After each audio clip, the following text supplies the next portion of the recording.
My name is Tim Thompson, and my story is on the Edinboro Highland Games. When I first came to Edinboro in 1990, I was expecting a lot of Scottish stuff, and I had just gone to the Ohio Scottish Games and was expecting to see these things going on here, but it wasn't. So I approached the president and some of the vice presidents and said, do we want to do a Scottish Games? And they said, well, we've already checked into that and it's going to be too expensive, too frivolous, can't throw money at it, and so forth. So I had a couple of my classes, a graduate class and an undergraduate class in public relations, just create a festival.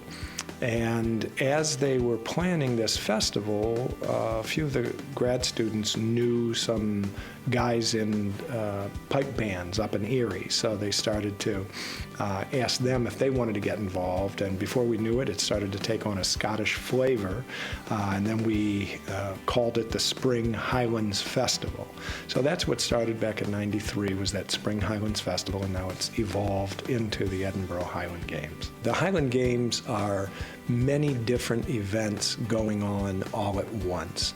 So for instance, you have pipe bands who perform and compete.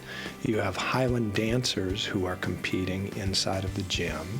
You have the Scottish heavy athletics, so these big burly athletes who are like flipping the caber toss. That's where they try to flip a tree and get it to lay straight away. And they're throwing stones and hammers and sheaf a bale of hay as high as they can and so forth.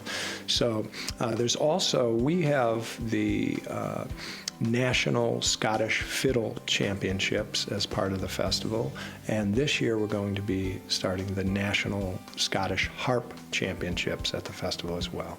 And then we have a lot of different vendors, pretty upscale vendors with Celtic goods, glassware, jewelry, clothing, and so forth. Some food vendors. We have American foods, Scottish foods, and ice cream and other goodies.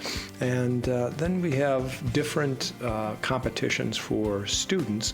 The Highland Games have evolved over the years from what started out as about 500 people on a very rainy day, just typhoon-like winds. We built a float for that first festival, a Nessie float, and the winds actually pushed a 15-foot float, very heavy, and the winds pushed Nessie across the grounds. So it was kind of crazy from the start, and we've had weather like that through the years. People say I'm cursed because whenever we plan the Highland Games, it's time to plant your lawn because you can bet on it raining. But it has all evolved very nicely over the years. There's been, what started very small has grown into a wonderful event, and really helps to support and celebrate the Scottish heritage and the traditions of Edinboro, the borough, and the university.